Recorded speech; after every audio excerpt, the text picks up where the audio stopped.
บ้านนาคอมทงกับนาคอมเก่าติดกันเนาะพี่น้องนี่เป็นวัดบ้านนาคอมเก่าบรรยากาศใจกลางบ้านย่างใหญ่พี่น้อง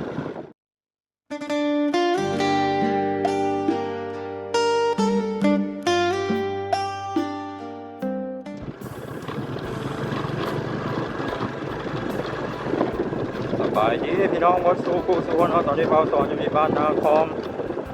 เมืองเซบางไฟแขวงขมวนนี่ที่พาพี่น้องเขาเราเที่ยวชนบทเรายามแรง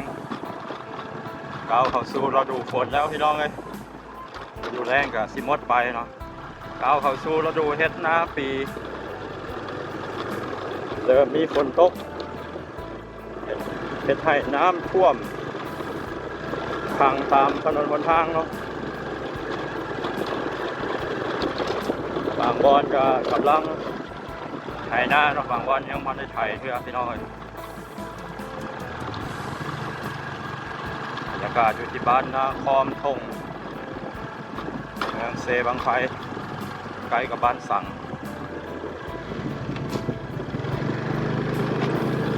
งัวหลายขนาดพี่น้องเลยคนนิยมเลี้ยงงัวบ้านนี้ควายบัวลายปันใดบ้านใหญ่ผู้สมควรเนาะบ้านนาคอมทงมีสองนาคอ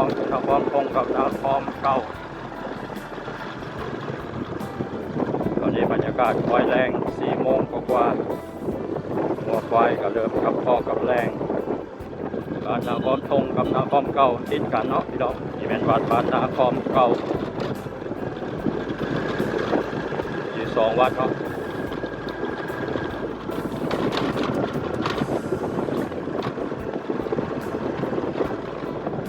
ขึ้นไปทางหน้านี่ก็จะเป็นบ้านย่างใหญ่บ้านกงจิวบ้านนารัก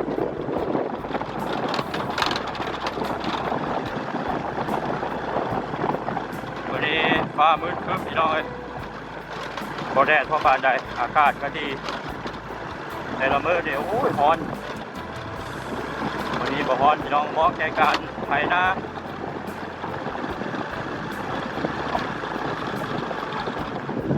มาฝากบ้านย่างใหญ่แล้วพี่น้องบ้านย่างใหญ่บ้านใหญ่บ้านดัง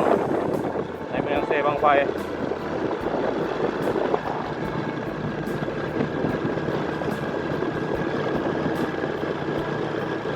เราสอนเคยมาถ่ายงานบุญบางไฟพี่น้องเขาได้เบิ่งได้ชมขึ้นหนึ่งเนาะบ้านย่างใหญ่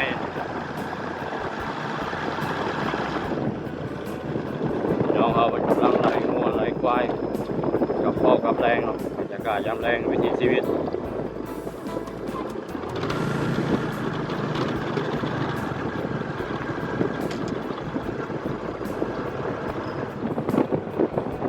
ฮอดหัวบ้านของเพิ่นเนาะเพิ่นปลูกไม้วิกหรือว่าไม้ยูคาลิปตัสนี่เป็นตลาดนัด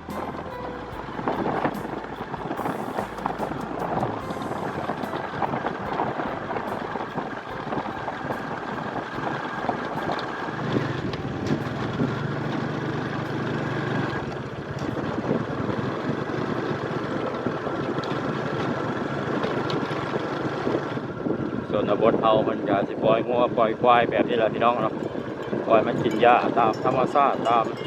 ท้องแค่แจกงัวบรรยากาศใจกลางบ้านย่างใหญ่พี่น้องเรือนซานบ้านซองกับมีทั้งเรือนไม้เรือนก็หรือว่าเรือนดินเนาะ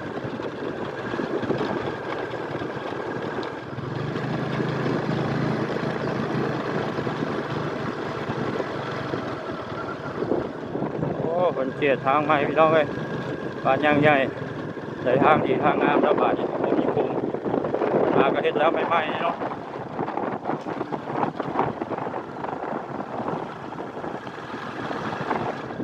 ฝากแล้วบ้านเด็กพี่น้องเลยใส่ทางดีแล้วก็น่าจะพอทันได้ปูยางหรอกคำนี้ก็โอเคละ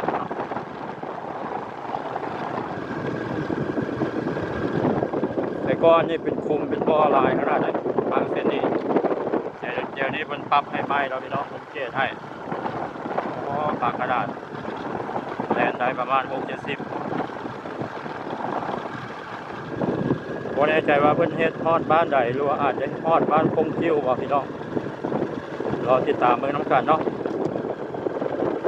เขตนี้ก็ยังเป็นเขตบ้านยางใหญ่เป็นบ้านใหญ่อันนี้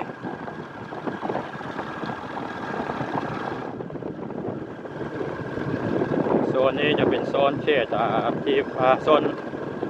เป็นขยายเงินสร้างบ้านซองออกมาเนาะนี่ก็จะเป็นหัวเป็นส่วนเป็นป่าเป็นดงเป็นขยายออกมาเติม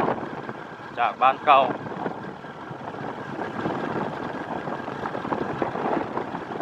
โอ้บนเขตมาตรฐานอันนี้ทางพี่น้องเลยก็เขตแล้วไม่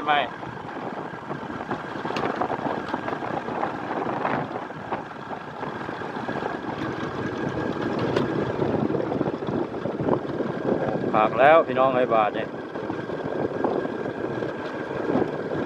ผมมีหลุมผมมีบ่อเสียนี่พี่น้องเอาบนสิปลูกมันต้นหรือว่ามันสำปะหลังภาษาลาวว่ามันต้นภาษาไทยอาจจะว่ามันสำปะหลังเราสอนกับบุญแน่ใจแต่คนลาวมาคล้องมันต้นเพราะมันเป็นต้น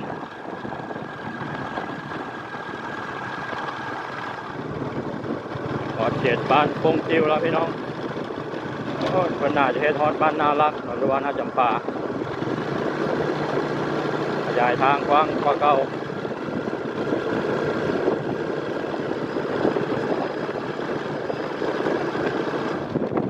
อนาคตนี้อาจจะมีการปลูกยางแต่ว่าตอนนี้ก็เที่ยวทางดินแดงไปก่อน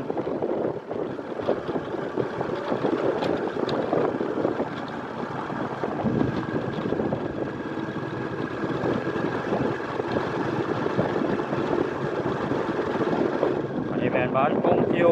แต่ว่ายังโมแมนบ้านใหญ่เนาะบ้านใหญ่เข้าไปในนี่ประมาณ1 กิโลเมตรเป็นโซนที่พระเจ้าขยายออกมาเนาะ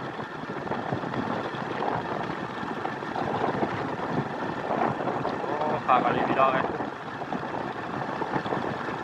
น่าจะเห็นรถบ้านน่าจะป่าอะไรปูนดินขึ้นอีกเนาะ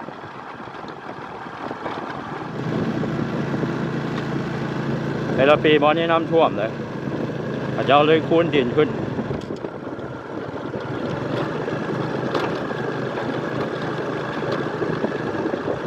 ยังมีกองดินอยู่พี่น้องยังเฮ็ดบอลจะสำเร็จฝากแล้วบาทพี่น้องนี่ก็เป็นชิปภาพบรรยากาศเนาะบ่าวสอนพาพี่น้องเลาะเที่ยวชนบทลาวนี้ขออนุญาตปิดคลิปไว้ซ้ำนี้ก่อนพี่น้องเลยคลิปหน้าพบกันใหม่สบายดี